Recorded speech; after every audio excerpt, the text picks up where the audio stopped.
ఉమ్మడి విజయనగరం జిల్లాతో పాటు రాజామం పాలకొండ నియోజకవర్గం అంటే అటు పార్వతీపురం జిల్లా ఇటు విజయనగరం జిల్లా రెండు జిల్లాల తాలూకా ఉన్న ప్రజాప్రతినిధులందరితో అలాగే మా పార్టీ ఇన్ఛార్జీలతో అందరితో జిల్లా అధ్యక్షులు కలిసి ఓ సమావేశం ఏర్పాటు చేసుకున్నాం. ముఖ్య ఉద్దేశం ఏంటంటే దాని ఉద్దేశం ఏంటంటే పార్టీ ఓ నిర్ణయం తీసుకున్నాం. ఈ మధ్యకాలంలో వచ్చిన తుఫాన్ల వల్ల అకాల వర్షాల వల్ల రైతాంగం చేతికి వచ్చిన పంట తడిచిపోయి ప్రభుత్వం విధానం సరైన లేకపోవడం వల్ల ధాన్య సేకరణలో ఇబ్బందులు వస్తున్నాయి. ఒక 200-300 రూపాయలు తక్కువకు అమ్ముకునే పరిస్థితిని రైతులకి వస్తున్న ఇబ్బంది. అంతేకాకుండా వాళ్ళకి సకాలంలో వాళ్ళకి ఏదైతే ప్రభుత్వం ఇస్తారన్న 20,000 రూపాయల మేము అంతకుముందు ఇచ్చిన రైతు భరోసా దాన్ని 20,000 ఇస్తామన్నారు. ఆ డబ్బును కూడా ఇవ్వకపోవడం వల్ల మరి ప్రభుత్వం ఇంతకుముందున్న ప్రభుత్వం అయితే ఇన్సూరెన్స్ వచ్చి క్రాప్ ఇన్సూరెన్స్ వచ్చి ప్రభుత్వమే కట్టేది. దాన్ని మరి రైతునే కట్టుకోమని చెప్పడంతో ఈ క్రాప్ చేసుకున్న వాళ్ళు కానీ లేకపోతే రైతు దగ్గర వచ్చి మరి వెసులుబాటు లేకపోవడం వల్ల కట్టుకోకపోతే రైతు నష్టపోయే పరిస్థితి ఉంది. ఈ 3 అంశాల పట్ల రేపు 13వ తారీఖు నాడు జిల్లా కలెక్టర్ గారిని కలిసి ఆయనకు వచ్చి వినతిపత్రం ఇవ్వాలని మా పార్టీ నాయకులు ఆయా జిల్లాలో ఉన్న పార్టీ పెద్దలు నాయకులు వారితో పాటు రైతులు అందరూ కలిసి జిల్లా అధ్యక్షుల ఆధ్వర్యంలో ఇవ్వాలనేది ఓ నిర్ణయం చేసింది పార్టీ. దానికి సంబంధించి సమాయత్తం అవడానికి 2 జిల్లాల సమావేశం పెట్టాం. అదే నేపథ్యంలో ఈ నెల 27వ తేదీ నాడు రాష్ట్రంలో ఉన్న విద్యుత్ ఛార్జీల్ని ట్రోప్ అని పేరు మీద సుమారు ₹1.20 వరకు ఈ నెల నుంచి ₹1.20 వరకు ప్రతి నెల ఈ నెల 58 వచ్చే నెల వచ్చి ₹5 ఆ వచ్చే నెల వచ్చి ₹10 ఆ వచ్చే నెల వచ్చి ₹20 లెక్కని పెంచుకుంటూ ₹1.20 వరకు ప్రతి నెల పెంచడం అనేది మరి ప్రభుత్వం తీసుకున్న నిర్ణయం. ఇది చాలా అభ్యంతరకరం. ఎన్నికల్లో మాట ఇచ్చారు, మేము వస్తే విద్యుత్ ఛార్జీ పెంచమని, మేము వస్తే నాణ్యమైన విద్యుత్ ఇస్తామని, ఇంకా ఉన్న టారిఫ్ని తగ్గిస్తామని చెప్పారు. కానీ ఇప్పుడు వచ్చి అది కనిపించట్లేదు, వాస్తవ విరుద్ధంగా ఉంది. ప్రజల మీద ఈ భారం మోపడం చాలా అన్యాయమని చెప్పని 27వ తేదీ నాడు ఉన్న ఎస్సీ ఆఫీసర్ ముందు మళ్ళీ ఎస్సీ గారికి వినతిపత్రం ఇచ్చి ప్రభుత్వం వచ్చి ఇచ్చిన మాట ప్రకారం ఈ పెంచుతున్న ట్రోప్ ఛార్జీల్ని మరి భారం అవ్వకుండా ప్రజల మీద వినియోగదారుల మీద భారం అవ్వకుండా వాటిని రోల్ బ్యాక్ చేసుకుంటూ ప్రభుత్వమే ఏదైతే ఆ 15,000 కోట్ల రూపాయలు ఉందో సబ్సిడీగా ప్రభుత్వం డిస్కామ్లకు ఇచ్చి ఈ వినియోగదారుల మీద భారం పడకుండా ఉండాలని మా డిమాండ్గా ఆ కార్యక్రమాన్ని చేపట్టాం. ఇక జనవరి 3వ తారీఖు నాడు విద్యార్థుల తరఫున ఇప్పటికే 3 త్రైమాసికాలు అయ్యాయి. ఎవరికి ఫీజు రింబర్స్మెంట్లు వచ్చి ప్రభుత్వం కాలేజీ ఖాతాల్లో వేస్తారన్నది. అంతకుముందు తల్లి ఖాతాలు వేసేవాళ్ళం, ఇప్పుడు తల్లి లేదు కదా, కాలేజీ లేదు కదా, వాటి గురించి ఆలోచన చేయట్లేదు. ఎగ్జామ్స్ వస్తున్నాయి, పిల్లలకు వచ్చి మరి కాలేజీలు వచ్చి పిల్లలను వచ్చి కాలేజీల నుంచి బయటికి పంపే పరిస్థితి వస్తుంది. పరీక్షలు కూర్చోబెట్టమంటున్నారు, జిల్లాధికారులు పిలిచి మాట్లాడుతున్నారు. అయినప్పటికీ సరైన దానికి కార్యాచరణ జరగట్లేదు. కాబట్టి దీని మీద ప్రభుత్వం ఒత్తిడి తీసుకొచ్చి వెంటనే విద్యార్థులకి ఫీజు రింబర్స్మెంట్ని ఇప్పించవలసిందిగా డిమాండ్ చేస్తూ జిల్లా కలెక్టర్కి వచ్చి వినతిపత్రం ఇవ్వాలని నిర్ణయించాం. ఆ 3 కార్యక్రమాల మీద ఇవాళ సమావేశం పెట్టుకొని ఇటు విజయనగరం అటు పార్వతీపురం ఈ 2 జిల్లా కలెక్టర్లకి ఈ సమావేశం ఏర్పాటు చేస్తాం. ఈ కార్యక్రమాన్ని మేము సంతోషమే. వాలంటీర్ల కంటే గంట ముందంటే నాకు అర్థం లేదు. వాలంటీర్లు అంటే వాళ్ళు తెల్లవారుజామున 4 చేస్తారు, 3 గంటలు చేస్తారా, లేదా 5 గంటలు చేస్తారా, 4 గంటలు చేస్తారా? గంట అరగంట కాదు కదా. నువ్వు ఇచ్చింది సూపర్ 6 ఇస్తారని చెప్పారు. సూపర్ 6లో ఏంటి ఉన్నాయి? 6 ఉన్నాయి.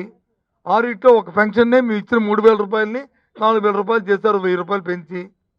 That's all. ఈ సంవత్సరంలో ఎంత అప్పు తెచ్చారు? సుమారు 60,000 కోట్లు అప్పు తెచ్చారు ఈ 6 నెలలకి. అవునా కదా? వాస్తవా కాదా? 60,000 కోట్లు 1000 రూపాయలు తప్ప ఇంకేది ఇచ్చారు చెప్పనండి. సిలిండర్కి ఒక ఇచ్చిన ఓ 200 రూపాయలు 200 కోట్లు తప్ప, ఒక సిలిండర్కి ఇచ్చిన 200 కోట్లు తప్ప ఏమి ఇచ్చారు చెప్పనండి. చెప్పండి.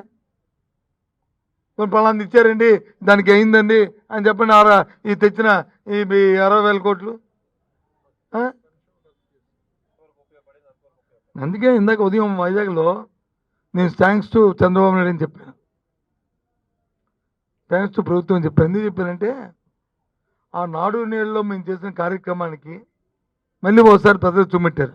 ఆ బల్లల మీద కూర్చొని, ఆ బెంచుల మీద కూర్చొని ఆ వాతావరణాన్ని, ఒక ఆహ్లాదకరమైన వాతావరణం ఆ స్కూల్లో క్రియేట్ అయిన వాతావరణాన్ని మళ్ళీ ప్రజలు చుమ్మెట్టి ఎంత అందంగా, ఎంత ఎంత అద్భుతంగా కనిపించండి ఆ ఫోటోలు. చెప్పండి, మీ మనస్సాక్షి చెప్పండి. జరిగిన కార్యక్రమంలో అదేదో స్పెషల్గా ఈ కార్యక్రమం జరిగినట్టు మేము ప్రతి సంవత్సరం 3 సార్లు పెట్టేవాళ్ళం పేరెంట్ మీటింగ్లు. 3 సార్లు. ఒకసారి వచ్చి స్కూల్ ప్రారంభమైనప్పుడు, మే నెలలో జూన్ నెల ప్రారంభమైనప్పుడు, అలాగే హాఫ్ ఇయర్ ఎగ్జామ్ అయిన తర్వాత, మళ్ళీ ఆఖరిలోను ఒకసారి పెట్టావు. ఏదో అద్భుతమైన కార్యక్రమం పెట్టావు, తప్పలేదు. మా విధానం 3 సార్లు, మీ విధానం ఒకసారి. Okay, fine. కానీ చెప్పాలి కదా, ఆ స్కూళ్ళు చూసేనే మనసు కలగాలి కదా. ఏవైతే ఎక్కడైతే అరకొరగా మిగిలిపోయి ఉన్నాయో వాటిని కూడా నేను పూర్తి చేస్తాను, ఆ కార్యక్రమం చేస్తాను చెప్పుంటే సంతోషిద్దురు తల్లిదండ్రులు. అడిగారు లేదా? మీ టీవీలో చూడండి, బాబు మా స్కూల్ అరకొరగా చేశారు, మిగిలిపోయింది, దయచేసి అది పూర్తి చేయని అడిగారు లేదా? అదేం ప్రభుత్వం చేసిన కార్యక్రమం, అది తల్లిదండ్రులు పేరెంట్ కమిటీలకే చేసేయి. మరి ఆ కార్యక్రమాన్ని పూర్తి చేయాలి కదా మీరు. నాడు కార్యక్రమాన్ని నాడు పేరు మార్చి ఇంకో పేరు పెట్టుకోవద్దన్నాడు. కానీ ఆ కార్యక్రమం చేయాలి కదా. ఆ స్కూల్ అందంగా తీర్చిదిద్దాలి కదా. ఆ స్కూల్ ఏమైనా దాంట్లో తప్పు జరిగితే చెప్పు. ఎంత అందంగా ఉందండి పాపం. ఆ చంద్రబాబు నాయుడు గారు ఆ టీచర్తో కూర్చుంటే, ఆ బలలో పిల్లలు కూర్చుంటే చూస్తే, అదే అంతకుముందు పవన్ కళ్యాణ్ గారు కూడా ఒకసారి వెళ్ళి కూర్చొని కింద కూర్చొని ఇది ఎలాగుందని అడిగాడు. ఇప్పుడు ఎలాగుందండి? ముందు వాతావరణం బాగోవాలా ఎవరికైనా సరే. వాతావరణం సృష్టించింది కదా ప్రభుత్వం.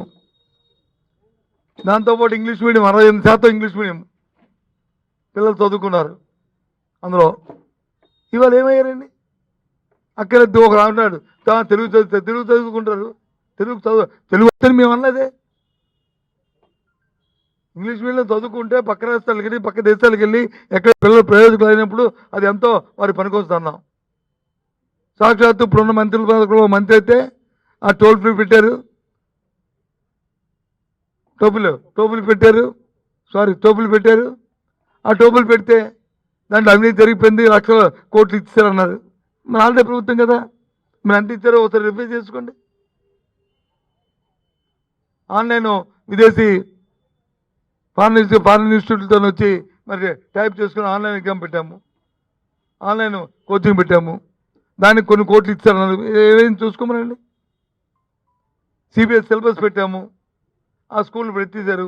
మన పిల్లలకి సిబిఎస్ అక్కర్లేద్దా? సెంట్రల్ సిలబస్ మంచి పని చేస్తే కంటిన్యూ చేయండి. ఏదైనా మీ విధానాలు మీ విధానాలు మీ వెళ్ళాం. ఎందుకంటే ప్రభుత్వాలు వాళ్ళ ఇష్టం.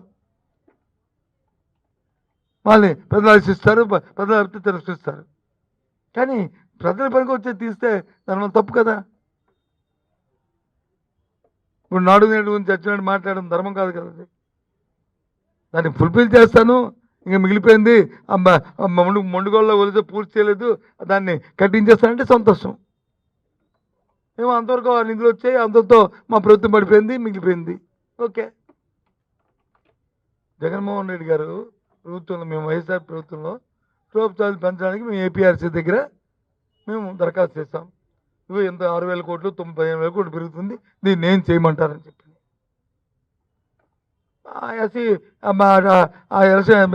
రెగ్యులేటరీ కమిషన్ వచ్చి ఆర్డర్ ఇచ్చింది. ఈ 6,000 కోట్లని వినియోగదారు నుంచి వసూలు చేయండి అని. ఈ 9,000 కోట్లని వినియోగదారు నుంచి వసూలు చేయమని ఇచ్చింది. ఫైన్.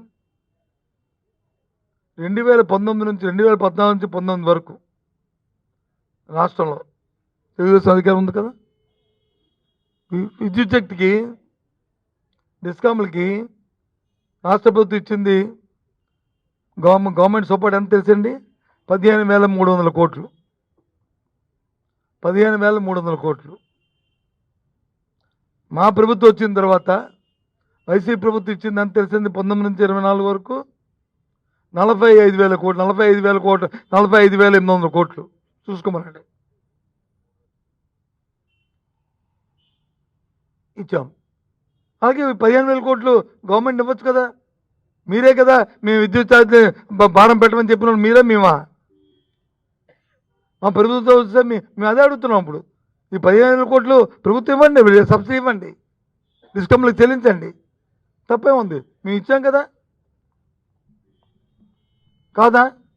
మోసం కాదా? అడగండి.